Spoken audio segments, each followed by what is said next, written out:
আবার সেই শেখ মুজিবের বিরুদ্ধে, হাসিনার বিরুদ্ধে, ষড়যন্ত্রের বিরুদ্ধে, আশ্বাদের বিরুদ্ধে যেভাবে সংগ্রাম করেছি, সেই সংগ্রামের জন্য আবার প্রস্তুতি নিতে হবে। ষড়যন্ত্রকারীরা যাতে আবার এই নির্বাচনকে বানচাল না করতে পারে, সেই জন্য তারেক রহমানের নির্দেশ মতে, যেটা উনি গতকাল বলেছেন, আমার খুব পছন্দের কথা না, জনগণের পছন্দের কথা বলেছেন। যারা পিয়ারের কথা বলুন, একটু লেখাপড়া করুন বা একটু ভেবে কথা বলুন। যে হুজুর, যে হাত পাখা, ওনাকেও তো অপমানিত কম হতে হয় নাকি? হাত ভেঙে ফেলেছিল না হাসিনার পুলিশ? কেন মনের মধ্যে তাদের অন্য প্রসঙ্গ চলে আসলো? কারা এই মাথার মধ্যে এটা ঢুকে? যখনই লন্ডন প্রত্যাশা পূরণের অপেক্ষায়, তখনই সরোয়ার উদ্যানের এই মিটিং করে, সভা করে, আরো 2-4 রাজনৈতিক নেতাকে নিয়ে সংক্রান্ত নতুন পদ্ধতি, সংস্কার ছাড়া নির্বাচন হবে না। আজকে আবার দেখি এই ষড়যন্ত্রগুলো আবার কেন শুরু হয়েছে জানেন? তারেক রহমানের ধৈর্য, তারেক রহমানের সহচর্যের ধৈর্য, রক্তাক্ত অবস্থাও মাথা আল্লাহ ছাড়া কারো কাছে নত করে। আবার দেখেছেন তারেক রহমানের যে সাহসী ভূমিকা 16 বছরে, তারেক রহমানের যে সাংগঠনিক শক্তি, সেটা যে বাংলাদেশের 16.5 বছর হাসিনার রক্ত চক্ষু উপেক্ষা করে এবং পুলিশ লেবুর বিরুদ্ধে লড়াই করে টিকে আছে।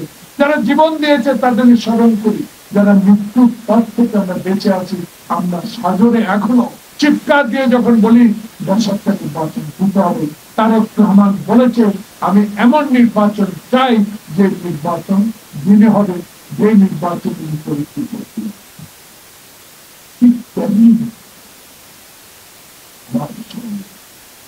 এই ষড়যন্ত্র কিন্তু গভীরে যেতে হবে। আমি Abdul Salam, joint secretary general, আমাদের ধর্ম সেক্রেটারি জামালকে অনুরোধ করব, যখনই আপনারা নেতৃবৃন্দের সাথে আলোচনা করার সুযোগ পাবেন, চেষ্টা করবেন তারা এই ষড়যন্ত্র। আজকে তো আরো যে সংস্কার ছাড়া নির্বাচন হবে না।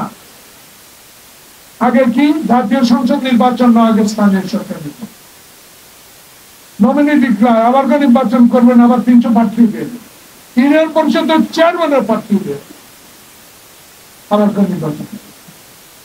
ষড়যন্ত্র একটি কারণ হচ্ছে, যখন বাংলাদেশের মানুষ শহীদ জিয়া, খালেদা জিয়া, তারেক রহমানের এই ভাষণ, এই সাংগঠনিক শক্তি এবং দেশে 31 দফা এবং দেশের গণতন্ত্র প্রতিষ্ঠার পর যদি সরকার গঠন করতে পারি, তাহলে আমি 186 দিনের যে কর্মসূচি নেব, সেটা যখন প্রকাশিত হচ্ছে, এদের মাথা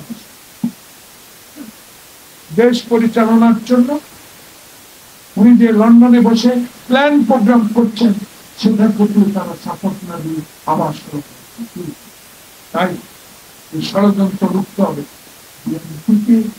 যত ষড়যন্ত্রের কবলে হাসিনাও ফেলার চেষ্টা করে, নিজে বলেছেন চট্টগ্রামে যারা এরশাদের অধীনে নির্বাচনে যাবে, যারা তারা চাকরি